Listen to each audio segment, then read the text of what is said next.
सुनने के लिए आप और हम सब उत्सुक हैं, जिनका एक बहुत महान व्यक्तित्व रहा है, साथ ही जिन्होंने अपने मन वचन कर्म और लेखनी से बहुत से लोगों का सुनहरा भविष्य बनाया है। ऐसे हम सब के आदरणीय आज के मुख्य अतिथि महोदय बहुत ही सम्मान और आदर के साथ माननीय कुलपति श्री कर्ण नरेंद्र कृषि विश्वविद्यालय जोबनेर आदरणीय Shri GS Sandhu sir. Thank you Chaudhary साहब। और I am very happy that आप वॉलंटरली इतना अच्छा स्टेज से संबोधित कर रहे हैं, तो ये हमारे लिए गर्व की बात है कि ये आप इस कॉलेज से जुड़े।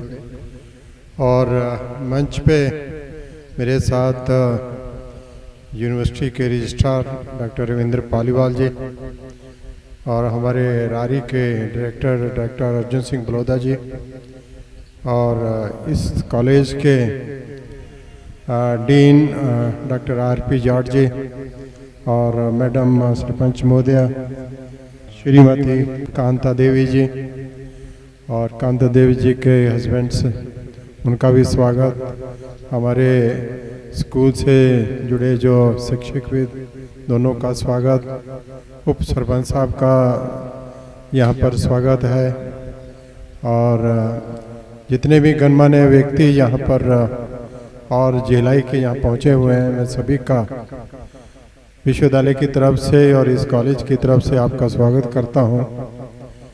और हमारे रारी के जो टीचर साहबान वो भी आए हैं और हमारे बहुत ही प्रिय स्टूडेंट जो फर्स्ट बैच के यहाँ पर जिन्होंने एडमिशन लिया है, बहुत बधाई के पात्र हैं कि आपको यहाँ पर जेलाई में आपको एडमिशन मिला। और इसी के साथ साथ मीडिया और लोकल प्रशासन के लोग जो भी उपस्थित हैं, मैं सभी का बहुत स्वागत करता हूँ। और मैं अपने आप को बहुत भाग्यशाली समझता हूँ कि हमारे माननीय मुख्यमंत्री जी श्री अशोक गहलोत जी, कृषि मंत्री लालचंद कटारिया साहब, और पिछले 2 वर्ष में, मुझे अभी 2 वर्ष पूर्ण हुए हैं, और 2 वर्ष में हमें कम से कम 8 कॉलेज इस विश्वविद्यालय को मिले हैं। एक बहुत बड़ा मैं उनकी देन समझता हूं और उनकी दूरदृष्टि समझता हूं कि कृषि के प्रति उनका कितना बड़ा लगाव है। और उसी बीच में हमारे 1-2 कार्यक्रम में भी ऑनलाइन उपस्थित हुए। बहुत सारी चीज़ें जो हमें मार्गदर्शन मिलना चाहिए, जो सहायता मिलनी चाहिए, वो मिल रही है। और पर्टिकुलरली जब हम इस झेलाई कॉलेज की बात करें, डॉक्टर RP जाट साहब को मैंने डीन बनाया था नौगांव अलवर में, तो इनकी इच्छा थी कि मैं अपने ज़िले में आकर कुछ यहाँ की सेवा करूँ। तो हालांकि 1-2 और लोग भी थे जो आपके ज़िले के थे, वो आना चाहते थे, पर इनकी पिछले कॉलेज में जो कार्यशैली, इनकी उत्सुकता कार्य करने की, वो सबको देखते हुए मैंने कहा कि डॉक्टर साहब को मौका देते हैं। और जैसा आप लोगों ने अनुभव किया होगा कि इस बार हमें 4 कॉलेज मिले हैं और चारों कॉलेज की अगर हम प्रोग्रेस देखें तो सबसे आगे डॉक्टर RP जाट साहब का, और वो इसलिए संभव हो पाया है कि यहाँ के जो विधायक हैं प्रशांत बैरवा जी, और यहाँ के जो कलेक्टर हैं, यहाँ के SDM हैं, कोई भी व्यक्ति जिसके पास ये गए हैं उनसे पूर्ण सहयोग मिला है। और जिस हम पाठशाला में बैठे हैं, उस पाठशाला का एक दर्जा ऊंचा कर दिया, कॉलेज तक बना दिया। आई थिंक ये आप लोगों की सोच है कि भी ये इसको ऊपर आना चाहिए, इसका बड़ा पाठशाला न रहकर इसको महाविद्यालय बनना चाहिए, उस तरह की सोच आप लोग रखते हैं, तो उसमें हम धन्य हैं आप लोगों के। आप लोग हमारा पूर्ण सहयोग कर रहे हैं और जितनी आर्थिक सहायता आप लोगों ने की है, क्योंकि गवर्नमेंट में आपको पता है कि कोई भी कार्य कराना इतना आसान नहीं होता है, उसके बहुत सारे चैनल होते हैं, उनको पार करना कहीं ना कहीं कोई ना कोई किसी दूसरी कुछ ना कुछ छड़िका लगा देता है कि वो आगे बढ़ नहीं पाती। पर फिर भी और आप लोगों का जो सहयोग है उसके लिए मैं बहुत बहुत धन्यवादी हूँ। और सबसे बड़ी बात, इस कॉलेज के लिए जो आपने जमीन दिलाया है वो बहुत बड़ा कार्य हो, और जगह भी आपने ऐसी दी यहाँ पर मुझे लगता है कि बच्चों को भी कोई असुविधा नहीं होगी, आने जाने वालों को भी कोई सुविधा नहीं होगी, और मेरे जैसे वीसी कोई और आएंगे उनको भी ज़्यादा आने जाने में सुविधा नहीं होगी। वो भी तुरंत यहाँ पर आएगा और निगरानी रखेगा कि कॉलेज कैसा चल रहा है, क्योंकि इतना इसका लोकेशन मुझे बहुत अच्छा लोकेशन लगा कि आप लोगों ने इसको सही सूझबूझ का और बड़ी दूरदृष्टि का आपने एक नतीजा दिया। डॉक्टर बड़ौदा साहब को टाइम उस समय हमने जिम्मेदारी दी थी, तो इन्होंने मिलकर आप लोगों से ये भूमिका आवंटन करा दिया और आगे बढ़ा रहे हैं। और डॉक्टर आरपी जाट बराबर अपनी कोशिश कर रहे हैं कि जो सुविधाएं मैक्सिमम मिलनी चाहिए बच्चों को पढ़ाई के लिए जहाँ और होनी चाहिए, उसके लिए ये प्रयास रहता है। और फिर मैं धन्यवादी हूँ कि हमारे जो प्रिंसिपल सेक्रेटरी एग्रीकल्चर हैं वो भी बराबर रिव्यू कर रहे हैं कि ये चारों कॉलेज को क्या प्रोग्रेस है, कितनी ज़मीन उनको मिल गई है, कहाँ तक पहुँची बात, क्या वहाँ पर इंफ्रास्ट्रक्चर है, क्या चीज़ वहाँ पर चाहिए। मतलब बराबर जो ऐसा नहीं है कि मुख्यमंत्री जी चिंता करते हैं, उनके नीचे भी उनके दिशा निर्देश हैं कि इस कार्य को पूर्ण रूप से जो उन्होंने विधानसभा में कहा है उसको पूर्ण किया जाए। तो उस कार्य के लिए सभी लोग प्रयास कर रहे हैं। और विश्वविद्यालय का दायित्व तो बनता है कि जब उनको एक बड़ी संस्था जहाँ खोलने को मिल रही है और आप सब लोगों का सहयोग मिल रहा है, तो डेफिनेटली हम लोग भी आप लोगों के बहुत आभारी हैं कि आप लोग हमारे के साथ कंधे से कंधा मिलाकर चल रहे हैं। और निश्चित ही ये कॉलेज जिस तरह का इसने गति पकड़ा है और ये सबसे आगे पहले बनकर तैयार हो और अच्छा भवन हो, अच्छे बच्चों के लिए जो हॉस्टल होने चाहिए वो बने, रहने की सुविधा हो, यहाँ पर जो टीचर जितने होने चाहिए वो सब हम दे पाएँ और एक अच्छे कॉलेज के रूप में उभर के आए। तो ये सब लोगों का मतलब ये हमारा प्रयास रहेगा। तो इस प्रयास की कड़ी में डेफिनेटली जो हमें सबसे बड़ा अभी जो मुद्दा जो दिखता है कि बच्चों की पढ़ाई के लिए जो टीचर की भर्ती है, वो रिक्रूटमेंट का प्रोसेस वो जल्दी से जल्दी पूरा हो। अभी हमने क्योंकि बड़ी कोशिश कर रहे हैं कि वो हमारे दफ्तरों में से एक दूसरे से निकल के हम उसको कुछ शेप दे पाएँ, और मुझे उम्मीद है कि हफ्ते भर के अंदर हम वो पोस्ट एडवर्टाइज करने में कामयाब हो जाएंगे और तुरंत उसके बाद भर्ती की प्रक्रिया को जितनी जल्दी से गलती से हम निभा पाएँ उसको करा पाएंगे। पर इसका मतलब ये नहीं है कि हमारे बच्चों की पढ़ाई का कोई हम नुकसान होने देंगे। यहाँ से भी होगा, टीचर हम कहीं ना कहीं से ढूंढ के लाएंगे और इनकी पढ़ाई का पूर्ण जो वो उसको किसी भी तरह से पीछे नहीं रहने दिया जाएगा। डेफिनेटली उसमें पूरी और बहुत सारी टीचर, क्योंकि ये बच्चे बहुत सारे हिंदी मीडियम से आए होंगे, कुछ का इंग्लिश मीडियम, कुछ जो परिचय हुआ है, अच्छा लगता है कि कम से कम वो उनका कोई स्टैंडर्ड जरूर मुझे दिखता है कि इस तरह से इन बच्चों को बहुत जल्दी जो है हम एक जो गति है जो विश्वविद्यालय के काम करने की या समझने की वो समझ पाएँ। ओरिएंटेशन प्रोग्राम ये जो रखा है डॉक्टर साहब ने, ये एक उसमें बहुत महत्वपूर्ण कड़ी होती है कि हम बच्चों को पूरी यूनिवर्सिटी के कार्यकलापों के साथ में बता पाएँ कि कैसे चलता है। और जैसा इन्होंने अभी बच्चों का थोड़ा भ्रमण भी कराया है, अच्छी बात है। डॉक्टर साहब इसको जॉबनेट भी लेकर आइए 2-4 दिन के लिए, वहाँ सबसे इंट्रोड्यूस हो जाएं। और पास में ही आपका ये विश्वविद्यालय है जहाँ पर निवाइक में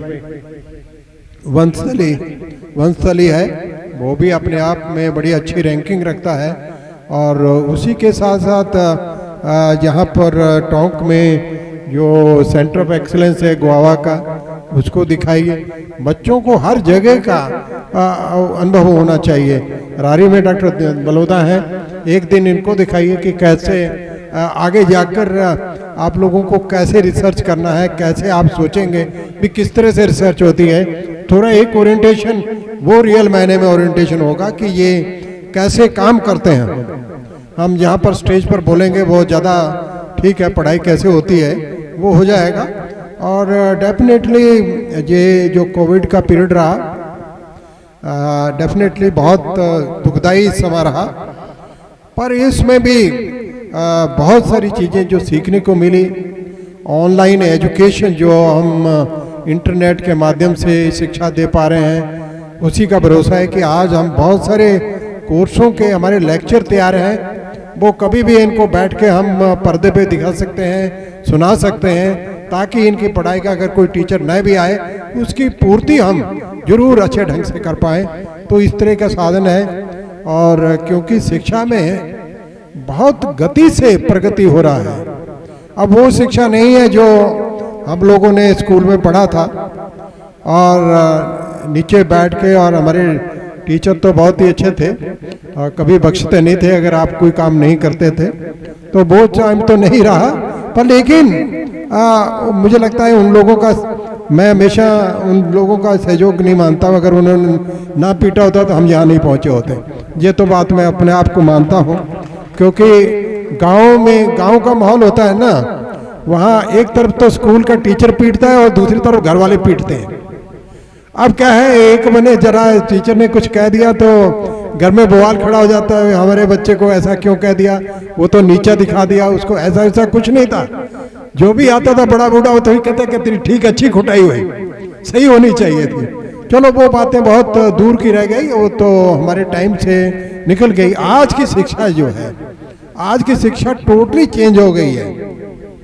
इन बच्चों को दिखाइए स्मार्ट क्लासरूम कैसे होता है, उसमें टीचिंग कैसे होती है, ऑनलाइन टीचिंग कैसे करवा सकते हैं, कैसे टीचर वहाँ से बैठ के यहाँ कैसे पढ़ा सकता है, उसकी व्यवस्था करें। कम से कम एक स्मार्ट क्लासरूम हम अपनी इस महाविद्यालय में अगर बना दें, आई थिंक बहुत सारा कार्य जो है हम उसी से कर पाएंगे कि वहाँ से लेक्चर का रिले करके और आप लोगों की शिक्षा का कोई ना कोई जो है हम अच्छे ढंग से दे पाएँ।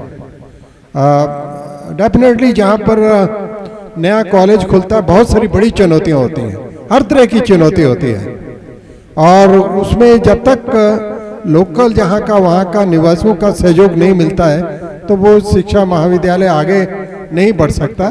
तो आप भाग्यशाली हैं डॉक्टर आरपी जाट साहब, सभी लोग आपके जैसा आप उनसे सहयोग लेना चाहते हैं, हर आदमी तत्पर है और उसको आगे बढ़ाने में।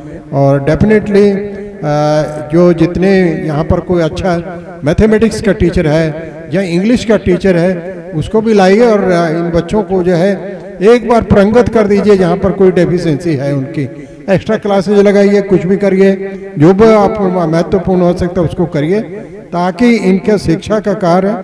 और उसी के साथ साथ बच्चों ने थोड़ा हिंट दिया है कि के लिए शिक्षा ही नहीं और उसके साथ में स्पोर्ट्स का डॉक्टर साहब कुछ ना कुछ एक वॉलीबॉल का या कुछ थोड़ा बहुत छोटा मोटा टीटी का जो भी संभव है उसको शुरुआत करा दीजिए, ताकि बाकी कार्य शुरू होंगे।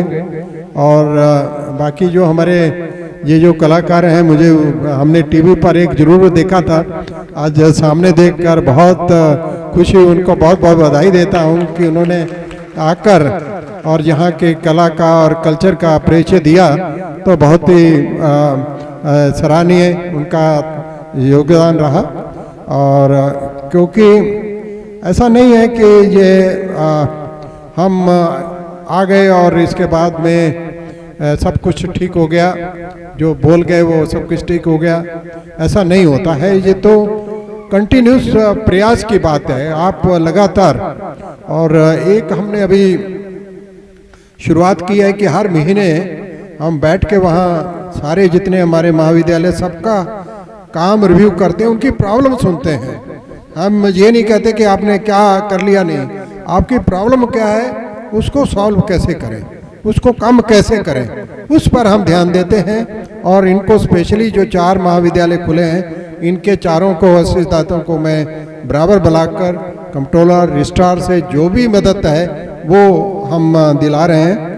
तो डेफिनेटली क्योंकि गवर्नमेंट के प्रोसेस से हमें भी गुजरना पड़ता है, जैसे जैसा पैसा आएगा उसको जल्दी हम लाकर जहाँ पर जो भी आगे कार्य होने हैं सबको हम कर पाएँ। और डॉक्टर आरपी जाट हमारे सरपंच महोदय जी भी बैठे हुए हैं, और ऐसे एक्टिव लोग जब यहाँ पर हैं तो थोड़ी मेरी चिंता थोड़ी कम हो जाती है, क्योंकि ये लोग खुद चिंता करते हैं तो डेफिनेटली उसमें सहयोग आप लोग कर रहे हैं। और इतने छोटे से प्रोग्राम करना या एवरीथिंग अरेंजमेंट करना, ये लॉजिस्टिक अरेंज करना, ये भी अपने आप में एक टास्क होता है। कहीं पर आप नई शुरुआत कर रहे होते हैं तो ऐसा नहीं है कि एवरीथिंग का सब कुछ हो जाता है। और जिस तरह से बच्चे वहाँ पर वेट कर रहे हैं, वहाँ पर आज भूमि पूजन का, प्लांटेशन का कार्य शुरू किया, ये सारे महाविद्यालय की एक्टिविटीज हैं जुड़ी हैं। और जल्दी ही जो हमें ज़मीन दिया है उस पर हम कुछ फूल बूटे, कुछ ना कुछ नई फसल, नए तजुर्बे, नया बीज, नई कुछ ना कुछ आपको ये बताएं कि ये कॉलेज कोई पढ़ाई के लिए अकेला नहीं है, तो यूनिवर्सिटी के जो बाकी कार्य भी हैं वो भी आपके सामने प्रस्तुत हो सकें और आप वहाँ पर आ सकें। और इसी के साथ साथ बंसली में एक कृषि विज्ञान केंद्र है, आप लोग जानते होंगे, कल ही उनके जो हेड थे मेरे को मिले, और जिस तरह की वो एक्टिविटीज कर रहे हैं डॉक्टर साहब उनसे भी मिलिए, इज क्वाइट एक्टिव। और वो भी इस गांव में कुछ ना कुछ जो डेमोन्स्ट्रेशन वगैरह हैं वो लगाएं। कल मेरे से बात सारी हो रही थी उसके बारे में, तो उन्होंने मुझे भी इनवाइट किया, तो वहाँ हम भी पहुँचेंगे और विल ऐसा कोशिश करेंगे कि जहाँ पर ज़्यादा, क्योंकि जहाँ पर ज़्यादा लोग आएंगे वहाँ पर ज़्यादा कंसंट्रेशन होनी चाहिए, तो उस तरह से दिशा में बढ़ेंगे आगे। तो यूनिवर्सिटी की बहुत सारी एक्टिविटीज़ हैं और उनके साथ बच्चे हमारे शामिल हों। और एक बात, क्योंकि ओरिएंटेशन का काम है, बच्चों को मैं एक ही बात कह रहा हूँ, पीछे हमने एक आजकल वो वेबिनार, पहले सेमिनार था, वेबिनार ऑनलाइन होता है, तो एक बहुत बड़े एक्सपर्ट हमने दिल्ली से ऑनलाइन उनको कराया था। तो उनकी एक बात जो मेरे को समझ आती है, वो कह रहे हैं कि जब तक हमें कुछ जानने की इच्छा है, करने की इच्छा है ना, तब तो हमें कोई नहीं रोक सकता। अगर हमारी वो इच्छा खत्म हो गई फिर हमें कोई सिखा नहीं सकता। तो ये बात में उनकी 100%, आपको हर चीज सीखनी है, कोई हेजिटेशन नहीं है। आप हिंदी में बोले, अंग्रेजी में बोले, पंजाबी में बोले, उर्दू में बोले, दैट्स नॉट अ मैटर, उसकी कोई महत्ता नहीं है। आप लोकल लैंग्वेज में बोले, जो भी थोड़ा बहुत हम समझते हैं, ये तो समझते ही हैं, तो कैसे उस बात को, उस चीज का सही मतलब आप समझ पाएं, ताकि आपके दिमाग में कोई कंफ्यूजन ना रहे। जब आपकी नींव स्ट्रांग होगी ना, तो भवन ऊपर अपने आप बड़ा स्ट्रांग बन जाएगा, उसमें आपको कोई वो नहीं है। आप जानेंगे कि आप एग्रीकल्चर में आकर आपको कभी भी पछतावा नहीं रहेगा कि मैंने एग्रीकल्चर सब्जेक्ट रहा, कि मैंने ये क्यों ले लिया। क्योंकि बहुत सारे विचार आते हैं, अगर मैं मेडिकल में जाता तो ये होता, उसमें जाता तो मैं ये होता। तो भाग्य से मैं मेडिकल में जाना चाहता था, नहीं जा पाया। आज मेरे 4-5 आज भी डॉक्टर हैं जो यहीं राजस्थान में ही हैं, तो कभी कभी हम एक डॉक्टर मेरा दोस्त जो दिल्ली में मेरे को मिलने गया, तो कृषि भवन जिन्होंने देखा होगा तो बहुत बड़ी बिल्डिंग है, तो वो बाहर निकल के मैं आया, उससे मिलने लगा, तो वो इतना खुश हुआ, कहने लगा कि यार मैं तो जीत सिंह, मैं तो इतना खुश हो गया कि यार मेरा दोस्त इतनी बड़ी बिल्डिंग में बैठा है, उसको ये नहीं पता कि मैं कहाँ बैठा। तो कभी ये कभी मतलब हमने भी कभी नहीं सोचा था कि गांव से उठकर जाकर दिल्ली में बैठकर और ऐसी जगह पर काम करेंगे जहां पर कभी कभी सपना ही होता है कि यार वहां जाएं और राजभवन पर परेड देखें, और परेड में सामने पंक्ति में आप बैठे हो तो आपको लगे कि आपने कुछ किया है, कमाया है। और उस तरह से अपना सपने को उस तरह का स्ट्रांग कमिटमेंट लेके चलिए कि आपने एग्रीकल्चर में आके कोई ऐसा कोई गलती नहीं किया है, जो आपने एक सही रास्ता चुना है। और सबसे बड़ा रास्ता है कि एग्रीकल्चर हर मुंह को खाना देता है। आप कम से कम इतनी बड़ी सेवा करेंगे, उसके अलावा और कोई सेवा नहीं हो सकती है। ठीक है, हर आदमी सेवा करता है, पर सबसे पहले पेट की भूख को जो मिटाता है उसी का नाम आता है कि यार इसने मुझे खाने को तो दिया। बाकी की बात तो बाद में शुरू होती है। तो एग्रीकल्चर वो सब्जेक्ट है जहाँ वो कभी भी खत्म नहीं हो सकता।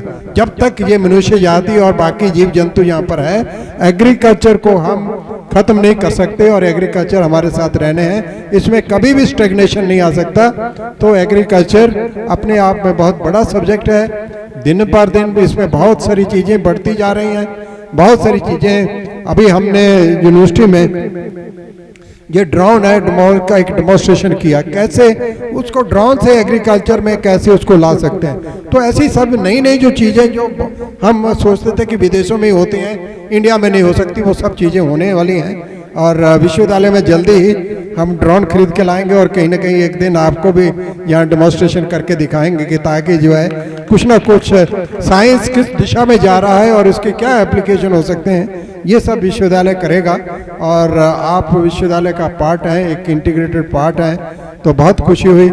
पुणे माननीय हमारे मुख्यमंत्री जी, हमारे कृषि मंत्री जी को और प्रशांत बैरवा जी जो वहाँ के विधायक हैं, सरपंच महोदय, उप सरपंच साहब, बाकी सब जो माननीय व्यक्ति यहाँ पर उपस्थित हैं आज की मीटिंग में, और डॉक्टर आरपी जाट साहब जिन्होंने ये प्रोग्राम की संरचना की और मुझे यहाँ आने का मौका मिला। मैं आना तो चाह रहा था, लेकिन एक अच्छे मौके पर इन्होंने बुलाया तो आप लोगों से कुछ बात करने का मौका मिला। डेफिनेटली समय समय पर आकर आप यहाँ की जो प्रोग्रेस है उसको हम देखते रहेंगे और विचार विमर्श करते रहेंगे। और आप लोगों से भी बेनती है, जो आसपास के लोग कम से कम जॉब नेर जरूर आएँ। बहुत सारी चीज़ें आपको भी देखने को मिलेंगी जो यहाँ से डिफरेंट होंगी और आप उनको देखना भी चाहेंगे। तो मैं मेरे साथियों के साथ रजिस्ट्रार और हमारे डायरेक्टर रारी, उनके साथ अपनी बात को यहीं ख़त्म करता हूं। और पुणे बहुत बहुत धन्यवाद, आप सब लोग इस कार्यक्रम में शामिल हुए और विश्वविद्यालय में एक चांद का सितारा और लगा, तो वो उसके लिए हम बहुत बहुत आपके मकसूर हैं। थैंक यू, धन्यवाद, बहुत बहुत धन्यवाद।